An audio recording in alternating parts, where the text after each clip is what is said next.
Welcome to another episode of the Hospitality Mentor Podcast. And today I am very excited. I have Gerald Chin, head of culinary for the MENA Group, here with us today. Gerald, welcome to the show.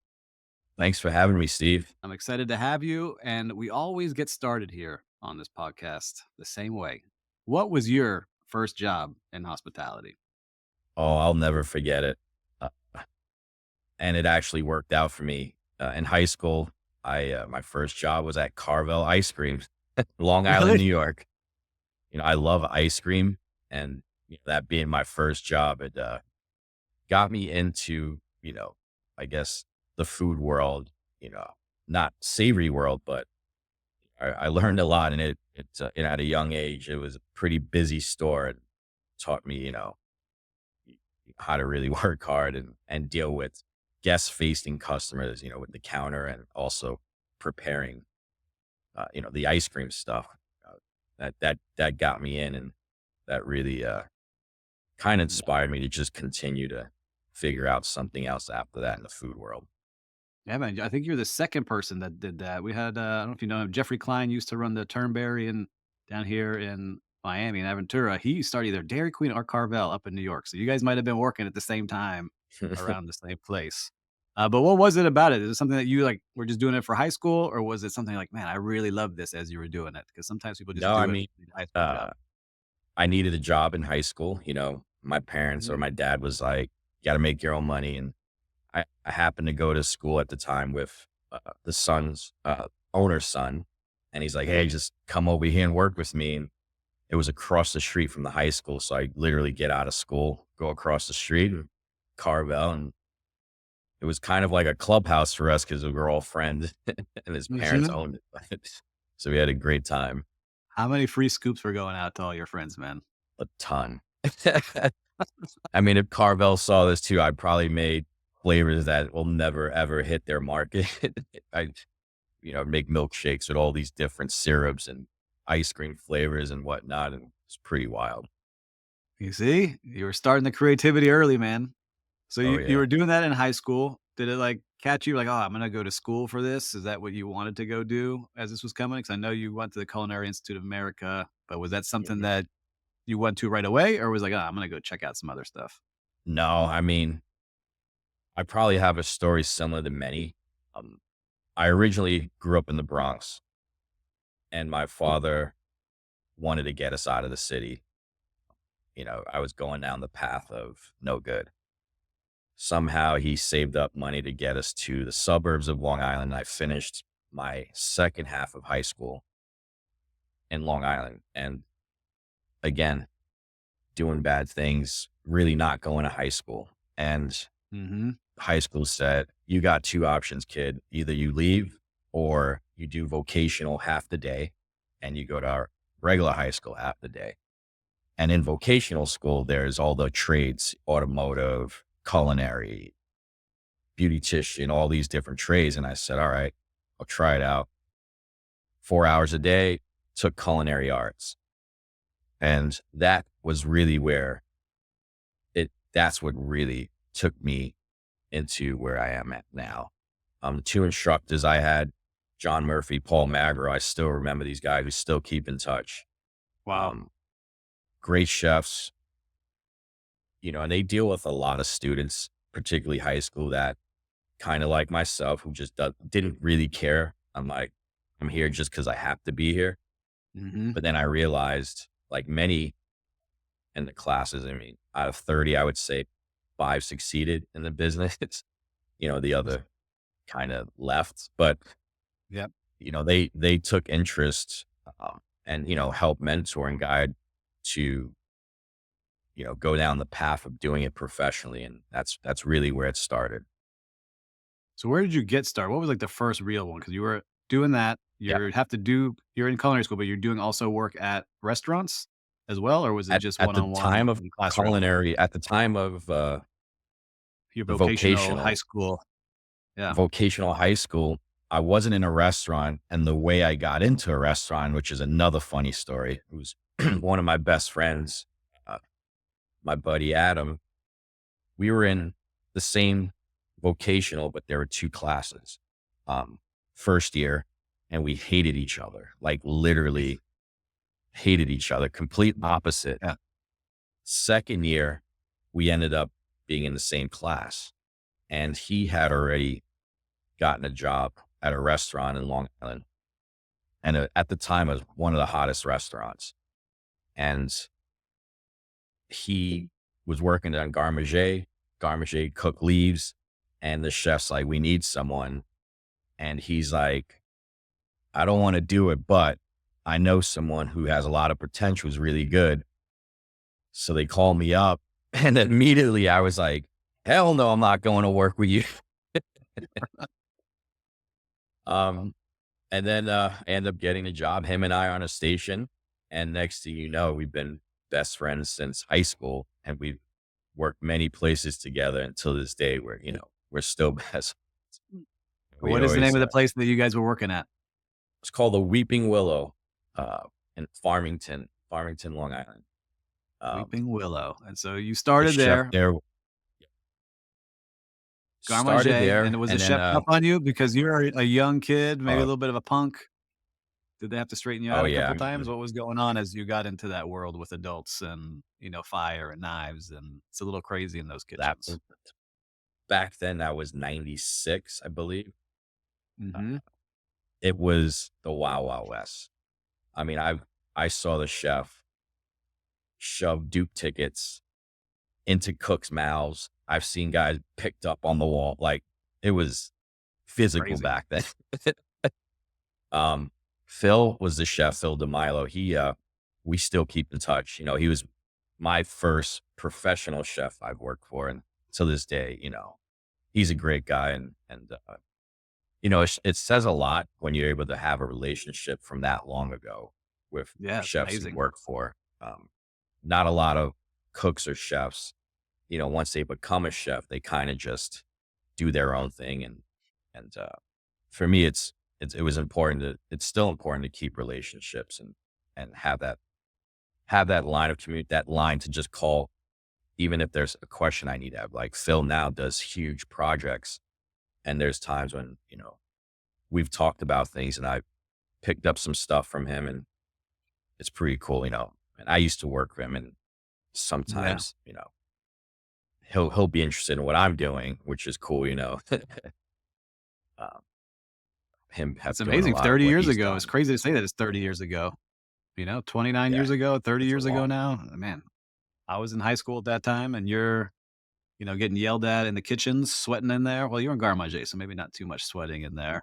But then you start to move Not up too and you much start there. getting some, like, yeah, but you start to move, Yep. to some new places, and the next place, if I have my notes here, is Tavern on the Green, right? Was the next place, which a lot of people know of. How was that Um, transition for you? Before Tavern, how I got there, was, again, it's a me and my buddy Adam, he ended up going to a country club in Long Island, and he's like, "You gotta come. The chef is amazing." So the chef there was a CMC, or a certified master chef. There's only, I think, 65 in the country that are certified. Um, Wow. Being at that age 16, that was literally like being in a European kitchen. He was Scottish. He was on Team UK, worked for Marco Pierre White. I mean, he was the real deal. Oh, legit. Probably the Mhm. best cook to this day that I've seen actually cook as a chef. When you're executive chef, you're usually not on the line.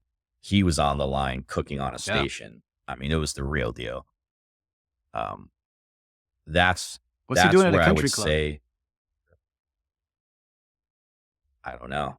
I mean, at the time, It's now I cool. It's do know, cool actually. that He he's there. needed the time to he was still competing for Mm, not Bocuse d'Or, got it. but there were culinary competitions that allowed him to have the time to practice and also study for his certification.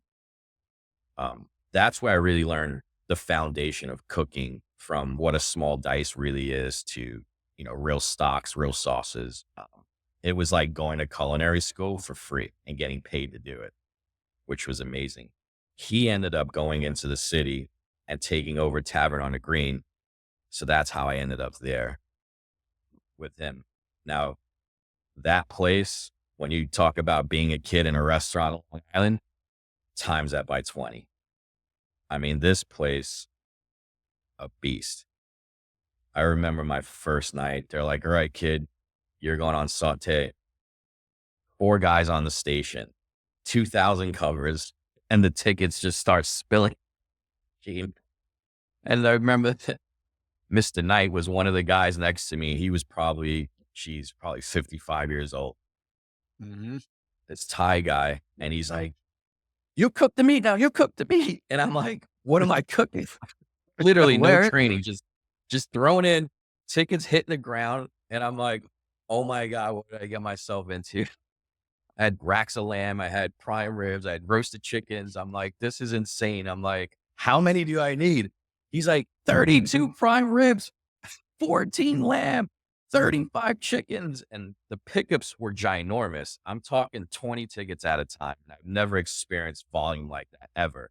Mhm. And my first day was brutal.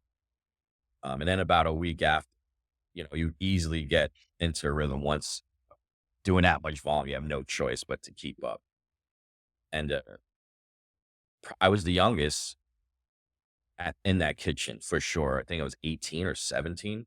Oh, yeah, you're a And young, like, pup, man. every You're just like, everyone's in their minimum 30s, 40s. It was it was wild "Chin, being get it around. together. Get it uh, together." It was wild. The sous chefs didn't get along with. Um, we got into it, Mhm. but that place was insane. So you're in there, you do that for a year, right? Like, you're grinding in that place. How long you said it takes about a week to get in that rhythm, but is it like that Yeah, every single day? Like, you're just crushing every 2,000 covers? single the busiest. I'll never. There's moments in my career that I will never forget. I remember Mother's Day. We had to do lunch and dinner, and going in the morning, and there was 2,200 covers for brunch or lunch, and going right into dinner, we had 2,000. So it was about 4,200 covers we did in a day. And to this day, I've never done a service or that many guests in a day. I hope I don't have to.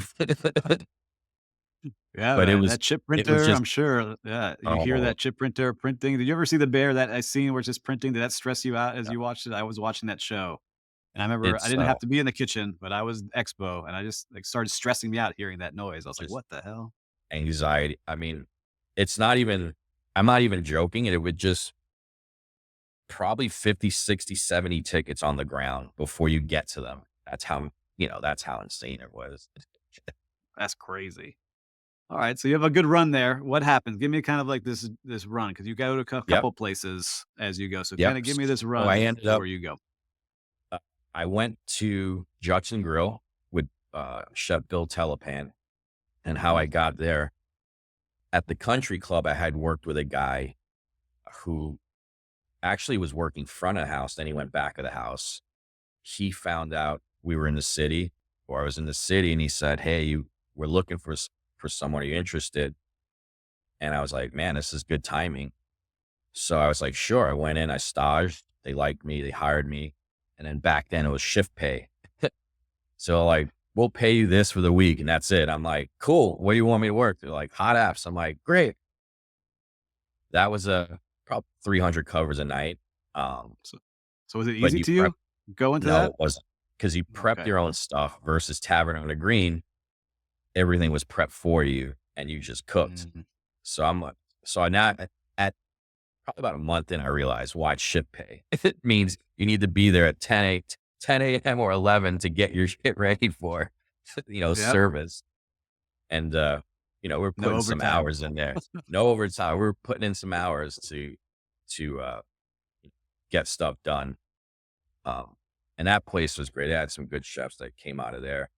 And Chef Bill, what I learned there was he was very passionate about seasonality. I mean, the green market, take taxis to go pick up the produce from the green market. I mean, it was Wow. very, very product driven, which was really nice, going from, I would say, kind of, I call Tavern like a factory, Yeah, just, like, some pumping out, pumping out. real nice produce, and wholesome cooking was really nice.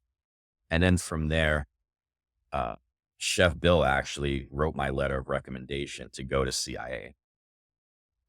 And then from Judson Grow, I went to the Culinary Institute, which Why was why do that? Why did you do that? Because 'Cause you're already working. Why would yeah. somebody do that, right? Because 'Cause you're there, you're So getting, some good yep, experience. Why make that move? it's funny because it's a kind of a little circle there. The chef that I said the CMC, his name is Yeah. John Johnstone. He was like in a Scottish accent, "We men, you don't need to go to culinary school. I'll teach you everything," right? And you hear that a lot. But then I go back to my vocational teachers, instructors, and they're telling me opposite because they're educators. And they said, listen, if you're American born and you want to be a chef, you got to go to culinary school and get that degree. So I took their advice and I said, you know what? I got to go do it. That wasn't as easy as it sounds. Um, Mhm. again, because of how I was younger, I couldn't afford to go. It was very expensive. And I asked my Right, that dad, was I my next said, Dad, question. I want to go to culinary school. And he was like, all right, whatever. You're not good at school. What are you talking about? So long story short, I ended up there. Johnson and Wales denies me because of my grades. So we went to Mhm. CI second, which I'm glad and thankful that that happened. Culinary Institute looks at my grades. They go, you got to take a test. Take a test. I pass it.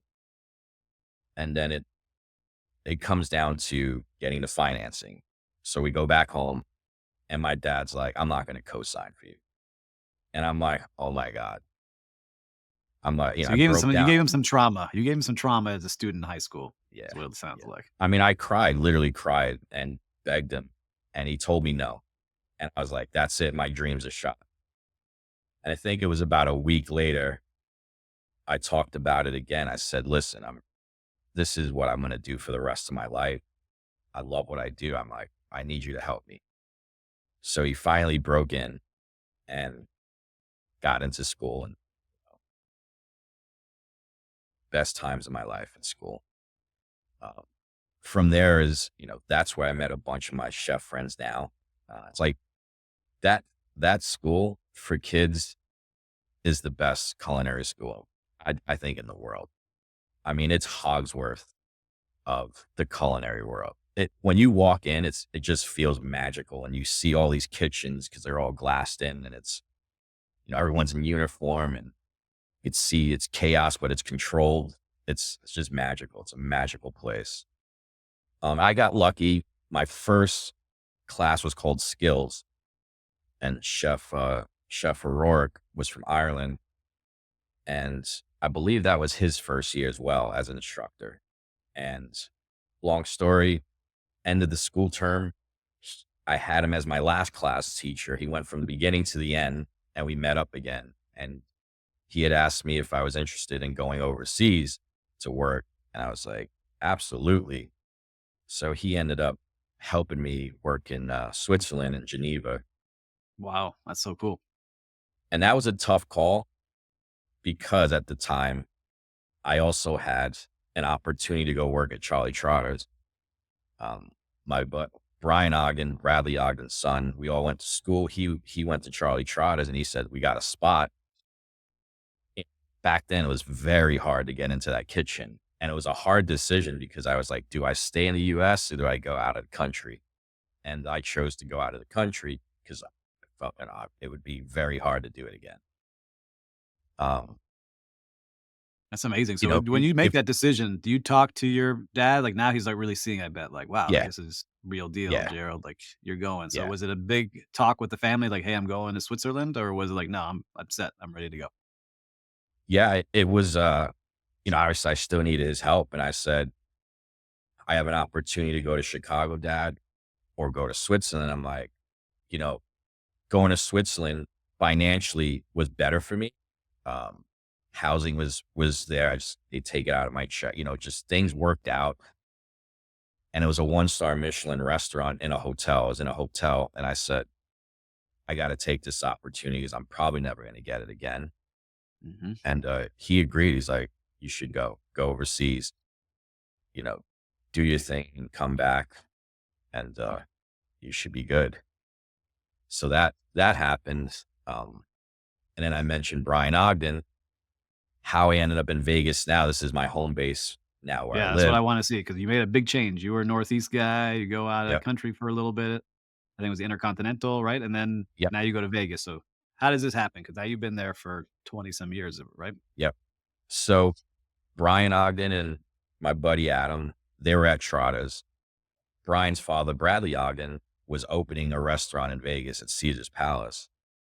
And they were like, you got to come. You got to come do this opening with us. And I'm like, no chance. I had met a girl in Switzerland. I'm like, I'm staying. I'm not coming back to the States ever. Mhm. I'm in love. This place is awesome.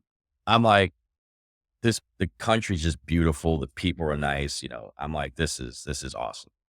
And call after call. And Bradley called me and he really got me. And I was like, all right, I'll get on a plane and I'll come. So I go from Switzerland to Vegas. I mean, I'm New Yorker and I'm pretty tough. And after you're in Switzerland for a year and you go to glitz and glamour, I was like, whoa. And I was kind of shocked. Like, I'm not used to this.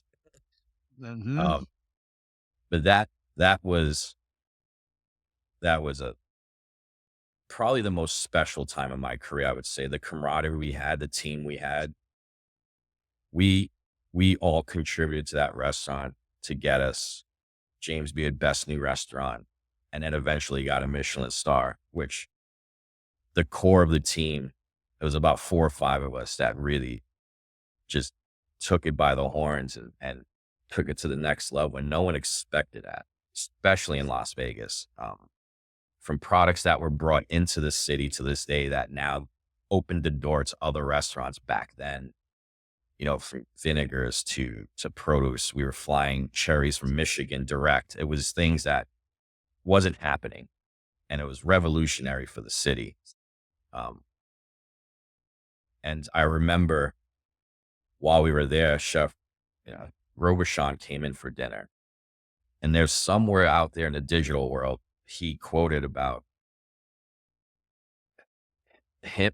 I believe it's in print where he said that that dinner that he had at Bradley Ogden's solidified him wanting to do Vegas because he saw the products we were using. And again, he's very product driven. Was sorry, And and for that listener, was give that give was him a quick update for the listeners who may not know who that chef Joel Robuchon is. Tell them Chef who that Joel is. Robuchon is the culinary god for me. Has the most Michelin stars out of any chef. Um, Rest in peace. He's no longer with us, but when I started to get heavily deep into culinary, I have all his cookbooks and I always wanted to work for him. And that was a goal when I was younger. And, we'll get to the point where I did get to Yeah. work for him, which was, you know, pretty amazing. That was a goal of mine. But Chef Joel, he's the best. I mean, he's a master. And he's very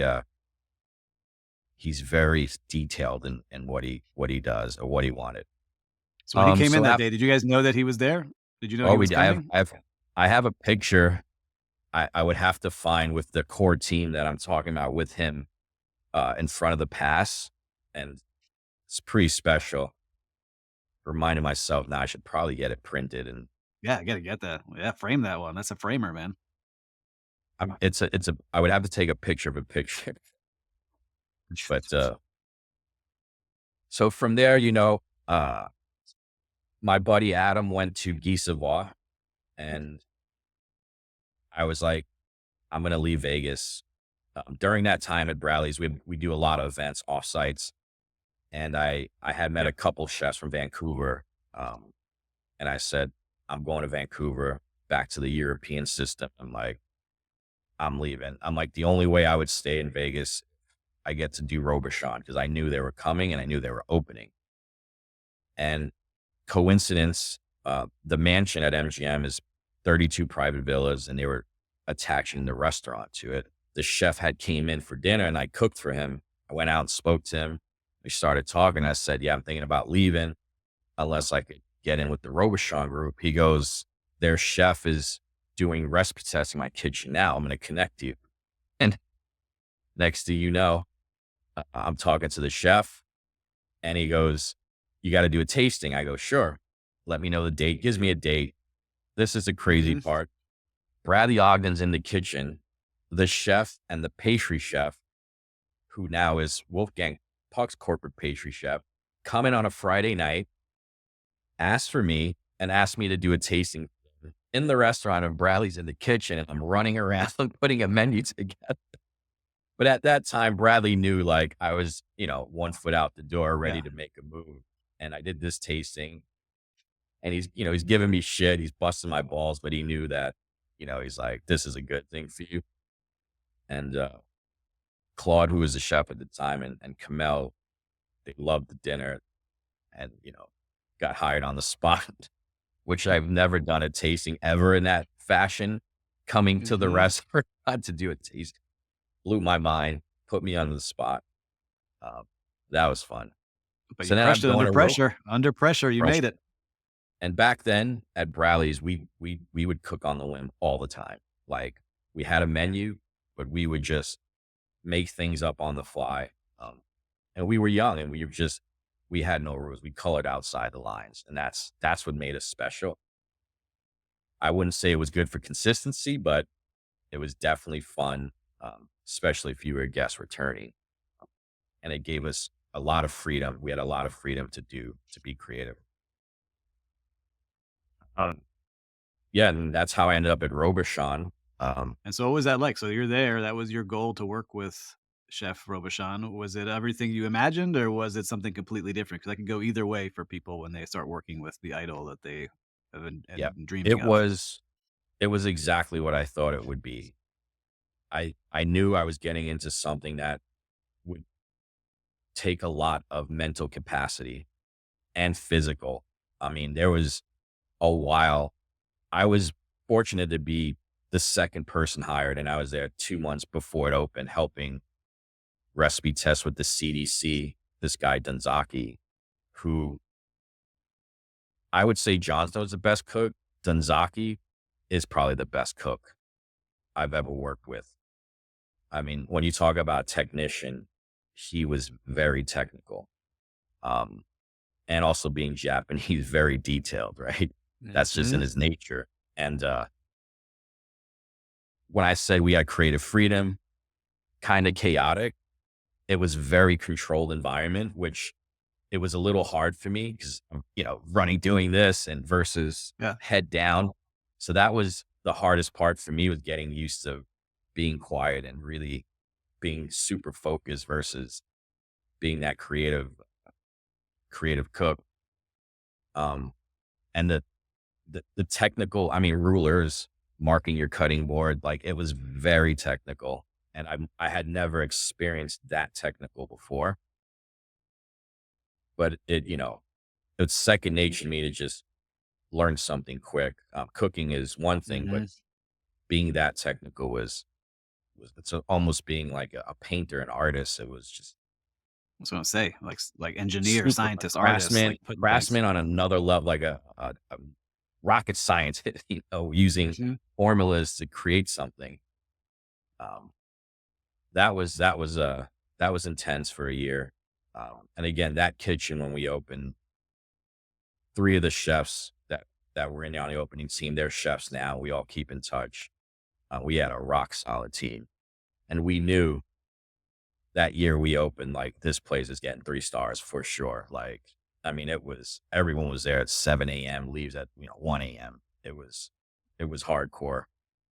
That sounds hardcore. Um, That's like a crazy pace to keep, especially in a year. Like, how do you not burn out? Is that just the nature of that kinda kitchen, or are there people doing that for years and years?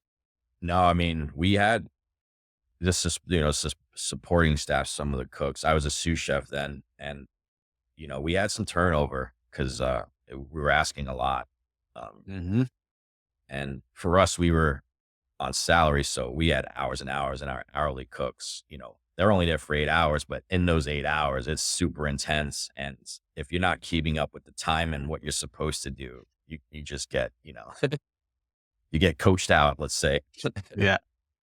Made um, available to the market. but for I was a sous chef, but even if I was a cook, I mean, that's where you wanted to be for sure. And as a cook, I was a cook. It was a dream for me to be in that environment, to be, like I said, to have worked for the best chef in the world, the most Michelin stars. It was unbelievable, unbelievable place. And so where do you start from there? You continue to go because you stay at the mansions, right? But you Yep. So transition. I was at the restaurant, and like you said, it's intense, and I kind of got a little burnt out. Um, and also it's kind of a weird story. The Dunzaki, the same guy said is the best cook. We started to butt heads. We actually got into a huge argument with each other. And that was when I was like, all right, it's time for me to go. And I was leaving. And at the time, the mansions and MGM had asked the Robuchon group to oversee the actual mansions, the villas. And Claude, you know, kind of my last week, he goes, hey, I want to talk to you about something. And I was like, yeah, he's like, would you want to go over to the mansions and run that? I was like, do I have to deal with this guy? Denzaki. He's like, no. I was like, all right, I'll do it. So I ended up, doing the villas for about 2 years because they're all connected, and So I what's that didn't entail? have, It's like the in-room dining? Is there a restaurant? yeah. Is there So they what had is a there? 65-seat dining room, and rarely would anyone be in there. It was more of MGM's corporate CEO, CFO would come in and bring guests or invite only guests. Mm, 32 private villas. There is in-room dining. There's private parties and events. So it wasn't just cooking in a restaurant. Now I'm doing basically banquets plus a dining room yeah. plus room service. Yeah, like a good operation. But you have a squad or was it just you and like a It handful of was people? it was just me. I inherited two sous chefs. Um, one now is in Australia, uh, at a casino, and the other one is in MGM. And then I brought in one or two cooks, promoted one to sous chef. Um, he's actually now the culinary director for the Frenchette Group in New York. Um, And you you can know, I just still pumping keep out directors everywhere. I still keep in touch with him. Um, I used to bust his chops back then, and now he's doing really well, cooking some good food. So it's nice to see that. That's awesome. So you're doing that. You're there 2 years and then you start making some moves again, right? You're starting to find the place that you like. How does Yep. that start happening? Because you have that executive chef title, right? Mhm. And That it's was the my first time you have it. first time I had it. And in town, there was a guy who's pretty popular. His name was Reno Armini. And somehow we got connected, just kind of a small world, Vegas. We had lunch one day, and he's like, hey, I'm opening up a restaurant. Would you like to do it? And it was an Italian restaurant. And I was like, sure. But there's a stipulation. And he's like, what's that? I'm like, I'm under contract. I'm like, unless you can get me out of my contract, I can't do it. And I had asked MGM, can I get out of my contract? And they said no. Yeah. So then I Like, "No, told you signed him. this." He called someone next day. They're like, your contract's done. You're good to go. I'm like, wow. All right, let's do Wow. this. Reno what's this guy's name? Reno Armini? Reno RB. It's funny. I Sounds like just a spoke to Vegas him. He guy. called me yesterday, and I haven't spoken to him in years. Um, Alright, he shout out sent me to Reno. New York. He sent me to New York to stage to learn pasta. So I staged at two places in New York for a month. And now, full blown executive chef staging, learning, pasta, which was crazy, but I'm glad I did it. I got to work with Adora, one of the grandmothers learning hand rolled pastas, and I got to go to another place, Ogata Pardo, where the Italian consulate goes to eat when they come or when they go to New York. So it was cool to see, two different styles of Italian cooking. And then I ended up opening his place. We opened up off the strip, north of the strip, in a new developing area in a casino. And at the time, it seemed like a great idea. But a year, I would say about 9 months in, I was like, this is what did I do here? Yeah. I was, 3-star Michelin. Now I'm Making out here pasta in a place in that no the one's in going to. the dirt. So Mhm. plus business wasn't, it was no one out there. Houses weren't built yet out there. So, the volume wasn't there. And I was like, all right, it's time I got to get back to reality. And at the time, my buddy, Adam, who I mentioned, he was the chef at RM Seafood with Rick Moonen, and called him up. I was like, I got to make a move. And he's like, well, RM Seafood was 2 levels. Downstairs was casual, turn and Mhm. burn. Upstairs was plans to remodel it to shoot for Michelin stars. He's like, come help me do this till you find something. I was like, oh, that's perfect. So I ended up staying there for however long. We cleaned up downstairs. And it was, reorganized, did what we did, and then we launched upstairs. And it's a shame because if Michelin had come back then when that was operating, I would have given it 2 stars myself. I mean, for sure it was 1 star easy. We were only doing 65 covers. Bradley Ogden's, we did 300 covers and got a Michelin star. Yeah. Solid 2-star Michelin. That team again, 5, 6 people we had in the kitchen, they're all chefs now, and they're all doing well. And we were killing it All-star there. team. So you basically had an All-star, all-star team in there. all-star. I mean, one of the guys, Eric Liu, went back to his country, went back to Taiwan. He's got an empire, 3, 4 restaurants now. Ben was one of the cooks. He's in New York now. He's at a restaurant killing it. I mean, we had all-stars. So, I think it was a year and a half there, maybe. I can't even remember the timeline. Um, at that time now, I met met my wife now. We started dating, and there was a time in my career I tell this story that I don't know what would have happened if I would have took this opportunity. So at the time, and it was actually in the heart of when I was at RMC. I got a call from a guy I used to work with. He was a vice president of food and beverage, and he calls me up and he says, "What are you doing? How much you Where making?" where was he? He was in Orlando, and he goes, "I work for Darden Group." He goes, "Come to Orlando and let's launch this chain." He goes, "I got 2 of them right now, and the chef of the corporate chef of the company could use a guy like you to help create the food and do this and that." And I was like, "A chain, Darden Group?" I'm like, "That's Olive Garden Group." And he goes, "Its company is called Seasons 52." And long story short, he was like the president of it. And I see him a few years later. He's like, "I told you should have came." He made a nice coin, Yeah. stock options and all that. And I'm like, damn it. What did Mhm. I do? I'll never forget that as well. But because I didn't want to go, it's because I had met my wife, and I'm like, seems like Yeah, this is man. it. This is where I'm This is the staying. one. Mhm. Um, then, that's the time I'm like, all right, now I really got to do my thing, my own thing. And Cosmopolitan was being built and opening up.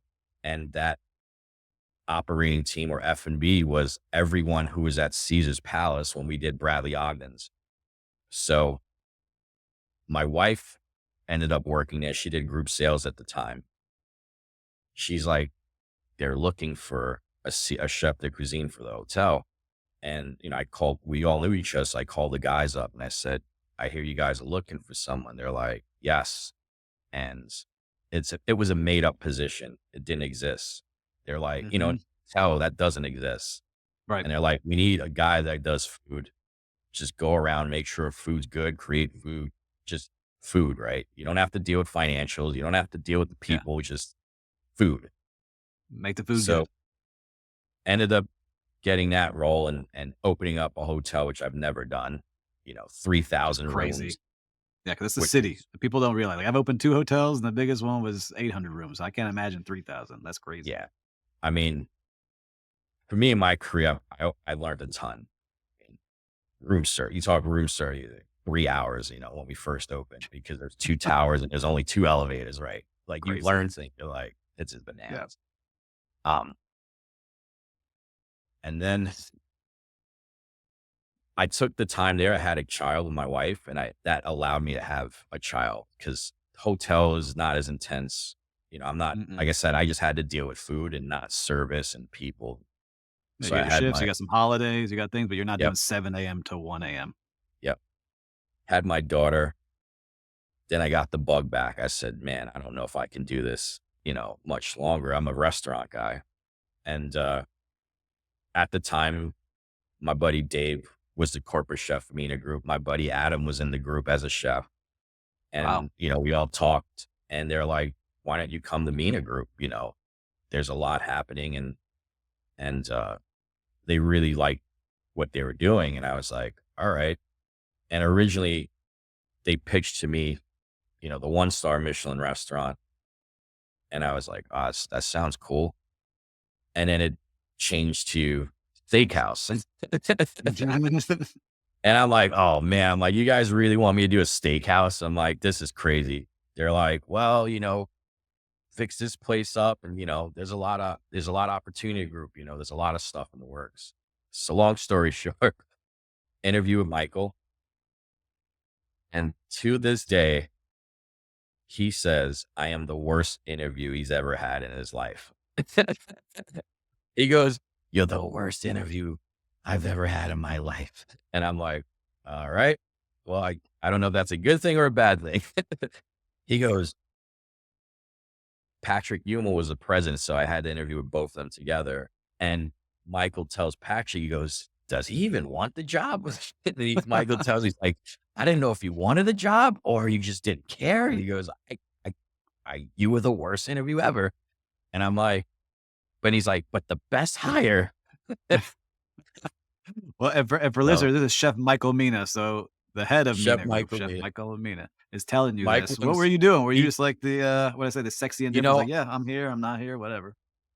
I honestly I think that's what I don't remember our conversation, number 1, and I tell him, I'm like, "I don't remember one question you asked me." I have the worst memory, by the way. Yeah, And I probably was like, "I don't need to be here," kinda thing, but, I just putting out feelers to see what's out there, and, yeah. that's probably how I came across, and, for him to say that, I'm sure that's what happened.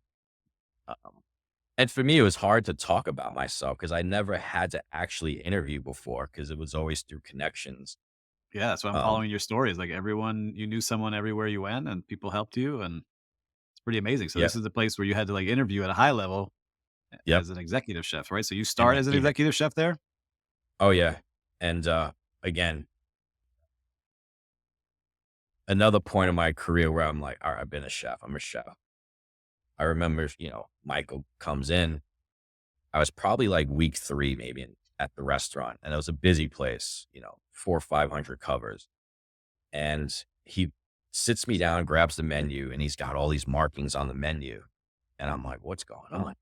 He goes, I want you to change the menu. You got 2 weeks. And I'm like, 2 weeks? You want all this change? He goes, I know what you can do.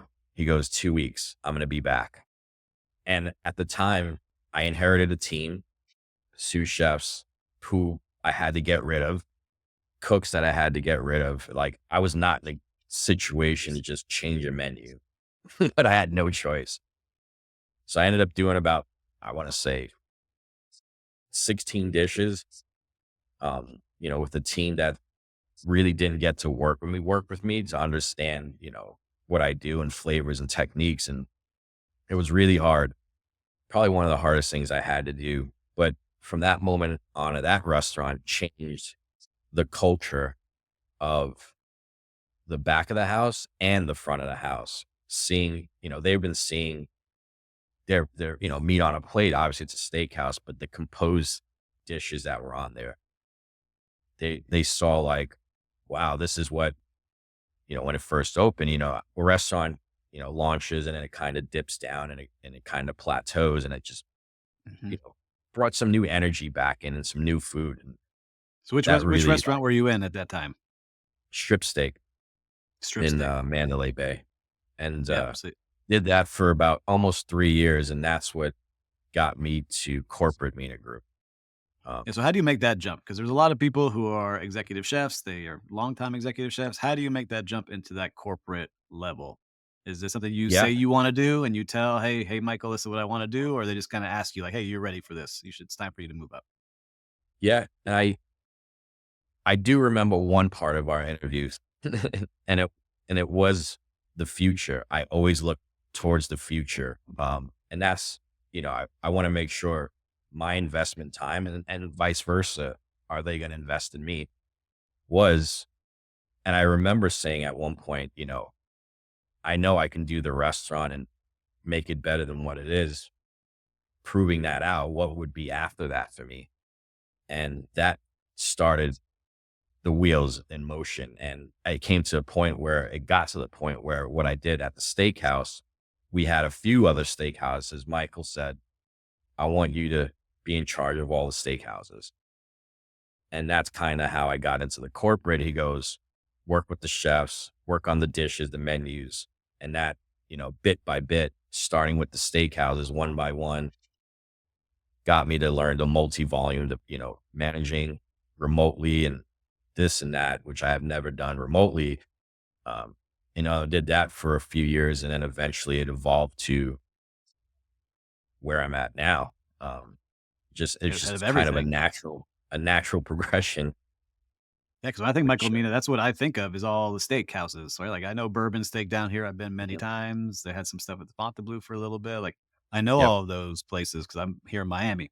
And so for you, were you having to travel around all of a sudden and leave, like, your wife and kid at home? Was that a hard conversation to have? 'Cause that's could be stressful. I know a lot of corporate people are like, "Man, that's just tough It to was do." very hard. At first, it was fun. A trip here, a trip there. A lot of the trips I did take, my daughter was still a baby, so we were able to bring her with us. No schooling we had to worry about. Yep, But then it did get to a point where the traveling, uh, she couldn't travel anymore, and she had to take care of the baby. And I was like, she had to stop working. I'm like, you can't work. I'm not going to put our baby in yeah. daycare. She just didn't want to do it.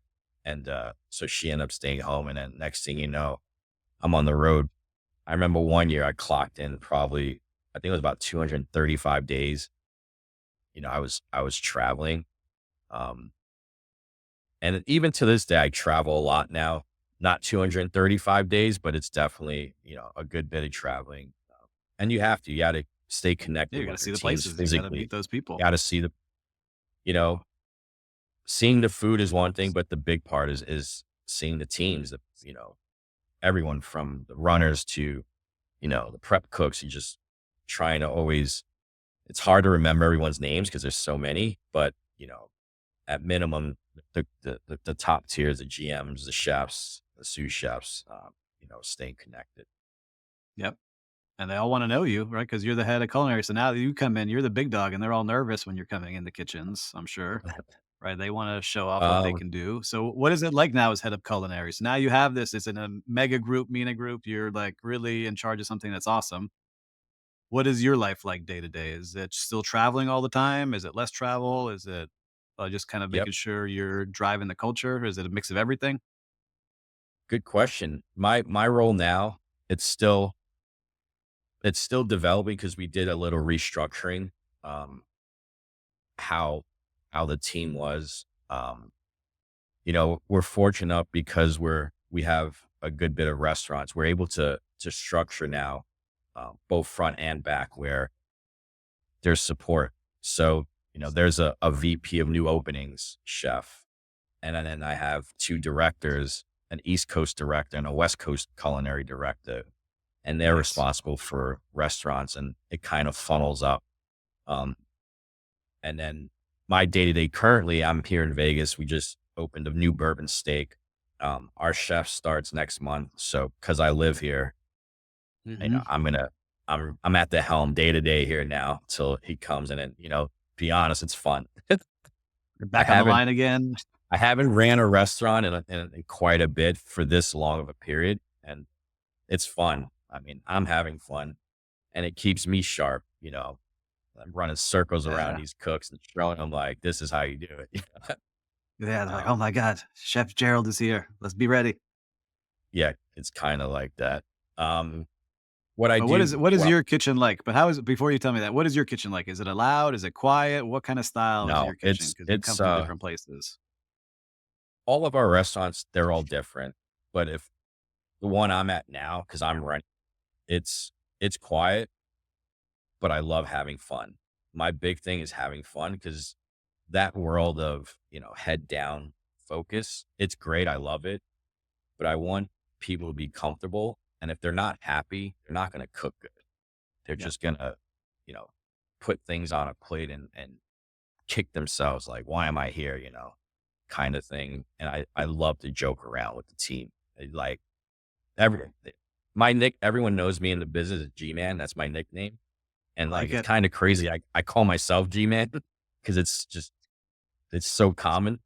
And, I'll just crack jokes with everyone just to keep the spirit up, to keep, you know, I don't want them to look at me as, yes, I am, the head of color, but I don't want them to feel nervous around me or, damn, that guy's going to beat on me.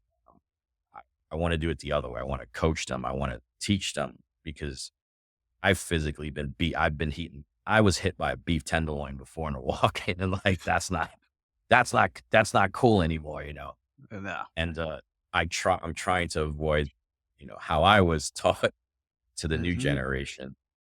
Um, but yeah. That's good. So what I'm focusing now on is, we had one of our chefs just leave the company, who did a lot of the food development side for us. So I'm kind of absorbing that. Plus, numbers is the thing for us, the financial part. But a big one is the people part of our company. Um, we're putting together platforms and e-learning tools that we have online to help educate our teams who want to become real professionals with us and really grow. And whether it's becoming a GM or becoming a chef, or even going into corporate finance, we just had that for us. It used to be a cook for us, went to the office side of things, and then ended up in finance now. There's So many different routes, but the learning part for us, the career pathing is something that we're really putting a hard focus on for 2025. As we expand, we need teams, and no better way to look internally and try to grow from within. That's the best way to do it. And we have policies and procedures that not all other companies would per se do or have. And we know that. And if someone wants to continue with us, it's just part of the program. If they do it, they'll be successful with us. It's pretty simple. But we're just don't throw you into the fire like how Tavern Green when they threw me in. yeah, You know, go we cook. have we have programs to help move them along and help, really try to help career path them into becoming, doing better than what they think they could do. And that's That's that's awesome. I would say that's the biggest focus, I myself, love Chef that. Michael, and the corporate team is really focusing on. I love hearing that because there's so many Besides people coming besides up all the that openings. yeah, you got a lot of openings. Every time I look around, I see another Mina Group restaurant Oh being yeah, announced somewhere, and so it takes a lot of young people coming in to really continue that, like you did at a young age, and so I know a lot of people yeah, have shied away from the kitchens lately, so I'm happy to hear that you're developing and getting people back in. yeah. I mean, it's like you said, the interest is getting less and less.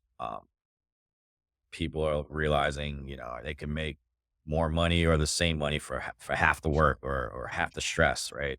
Or Mhm. there's just no passion there anymore, and it's we're hoping that that'll turn around again. If not, we're, the teams that we have, maybe we can inspire them to just want to do more, and then let them inspire someone else, and it's a chain reaction. And next thing you know, you just have a group of guys and gals that want the same thing, which, Yeah. that's I that's the goal. that's more of this, like, you guys coming on, like, I've talked to more and more chefs now because I want people to hear your stories and hear, like, what it was like and what you can do and the creativity and the fun that it is. I like to work for Yeah. G-Man, I think, I would like to coming Uh, out now. you know, Uh, I pinch myself every once in a while because kid from the Bronx, literally on the corner bodega, typical what you would think the Bronx is. That was me. And, you know, where I'm at and places that I've gone to I literally, Chef Michael and I, we just got back from Cannes, France. I mean, this was a 5-star, 5 diamond resort. And I'm looking around in France and I'm like, I can't believe, once in a while I'm like, this is bananas. The places, the food, the wines that I get to eat and drink and people that I get to cook for, that it's mind blowing. And yeah, I never take it for granted. And it's always, it's a humbling I'm a very humble person. And it's very humbling for me to when I reflect back, I'm like, this is, and it's still going, right? It's crazy. And yeah, like and you got my still a career long is way to on go. another level for myself doing what I do now, head of color. It's a whole nother new chapter for me, which, it'll take me probably years to master. But Yeah, it's exciting. but now you're crushing it, like you said, like, you coulda made a different decision at that 18-year age, right, and just been a punk on the streets, and now you're doing amazing things. Um, I have 2 questions left for you because I know we're Yeah. going long on time here, but I don't want your 5-year plan. You kinda told me what you're excited about development-wise. Is there anything that's exciting you in the next year, let's say, like, next year coming up? Is there something you're really looking forward to that you can talk about? Um, yeah, I mean, there's a lot. I think the one is, Chef Mike and I have been talking about, you know, doing a little collab, possibly with my name on a brand. Cool. Um, so that's kind of exciting to kind of be a co-chef or co-chef partner on a brand. Um, there's some work that needs to be done, some R&D to, if my name's Mhm. really, really going to be out there. Yep. So that's exciting for me. That's Um, awesome. yeah, I would say that's probably top of the list. And then, we have, we got some projects that are just fun that we know are going to be fun to do. I like it. I like it. Keep that under cover here. We won't blow it out of the water yet. Yeah. We'll announce it later on if you need to. All right. So you've given us a lot of great information here, but I got one last question. So if young Gerald was coming out of Carvel today and onto one of your teams, what advice would you whisper into young Gerald's ear if he was starting today? For me, it's easy because I preach this now. And when I said back earlier, I have the worst memory, like the worst. And I would whisper into your ear, grab a pen and a notepad and take notes. Take notes, do your homework, take notes, go home at the end of the night, review your notes. And it's as simple as if you're a beginner cook coming out of culinary school and you've never seen or never used Malvern salt, write it down, go home, look it up, study it, come back the next day. And you do that over and over and over. What my old chef says, I'll teach you everything. Not true. You have to help yourself and you have to teach yourself outside of the restaurant. And that's what takes you from being good to great is if you have that passion to go home and do your homework and study up on something that you saw you don't know. That's what makes you better. And that's what I would tell my young self, which I didn't have a notepad for a little bit until I got to a point where I realized I need a notepad because I can't remember it all. And I wish I did. And now I tell everyone, write it down, write it down. Now it's a digital world. Now, we used to not allow phones in the kitchen, but now it's note taking or you talk to your phone, but it's still Yep. taking notes. And I appreciate it because I know that they're going to listen to it back or they're going to do their homework on it. So definitely notepad and pen, old school, write everything down. Of that. I think for anybody, just rewind that last 30 seconds. That's true for any part of the industry. Write down everything, take the photos. I look back now, I'm so happy I have those things. So, Chef Gerald, listen, I appreciate you spending this hour here with us. It's unbelievable the stories you've been telling. I'm actually coming to Vegas for the first time in 15 years. I was scared. I ran myself out of that city the last time I was there. But now my brother has a bachelor party, which I'm nervous for, my younger Nice. brother. So I'll be out there Oh, it's the visiting city you to all do it. soon. Yeah. when, when are you So coming out? In April, and I'll tell you off behind the Okay. stage, maybe you give me some pointers, but we'll be coming out in April, Yeah. um, and I'm excited about it. But for everybody else, get your pen and paper, take these notes. Go look at the MENA Group, check out their website, check out all the great things that they're doing. They've got restaurants all over the country.